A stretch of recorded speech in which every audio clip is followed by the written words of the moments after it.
Good morning, this is Doc T. So this is part one of the mini-series we talked about. Hopefully a lot of you saw the introduction. That's a little informative for you to understand what the point of all this is and kind of some knowledge in there for you to learn from.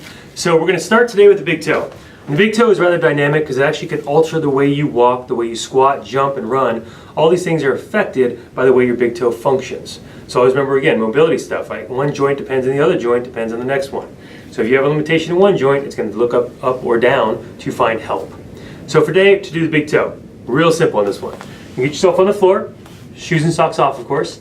You want your foot flat on the floor, but you don't want to have pressure on it. So you want to sit back a little bit, about 10 to 15 degrees from 90 degrees on this one here. Get the foot flat on the floor. This is a tough one. You guys ready? Grab the front of the toe, lift it up. That's it. So when you do that, what you're doing is checking how much dorsiflexion that toe has.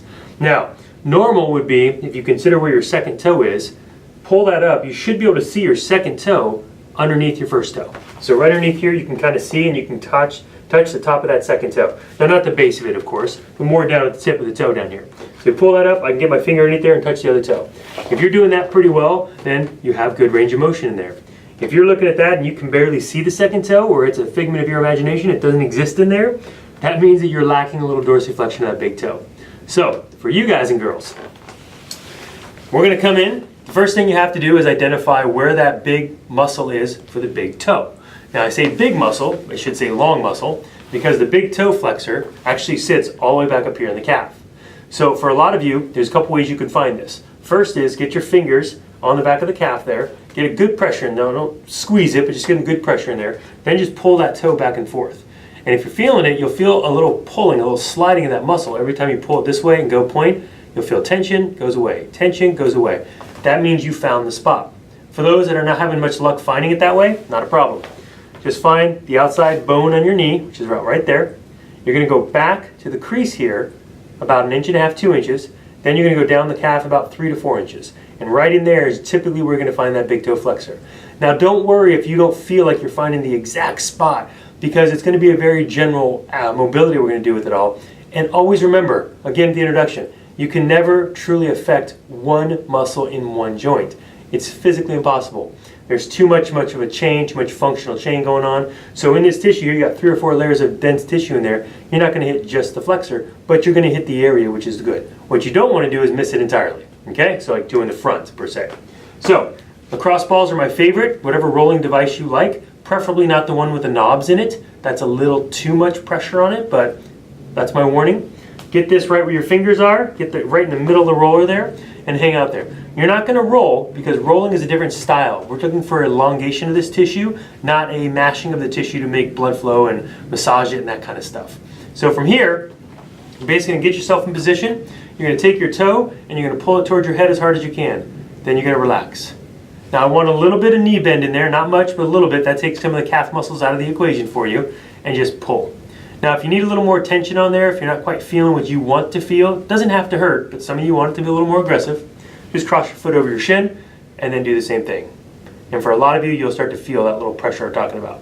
You're going to do this about 10 to 12 times. You're going to do this about 5-6 times a day. So 5 times, 10 to 12 reps, but separated. Think breakfast, lunch, and dinner, not all in one setting. So if I do 1 or 2 sets of these at breakfast, 1 or 2 at lunch, 1 or 2 at dinner, you nailed it. So when we finish with that, we get to the arch. Now in the arch, biggest warning I can give you here is don't focus on stretching this. We don't want this to be too mobile. We just want it to be healthy. So this is where just a good rolling session will come in. So act like I'm sitting in my chair at work or I'm standing and you're just rolling the foot.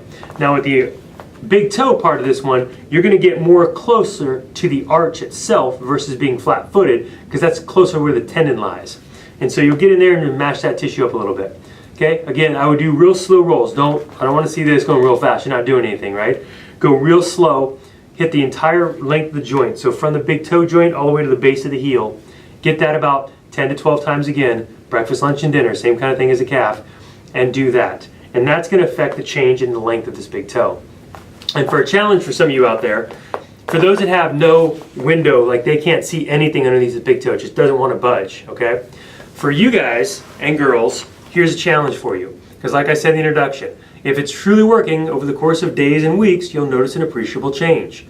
Give yourself 3 days. Go 3 days, get the lacrosse balls, okay? Roll out that part in the calf, roll out the arch.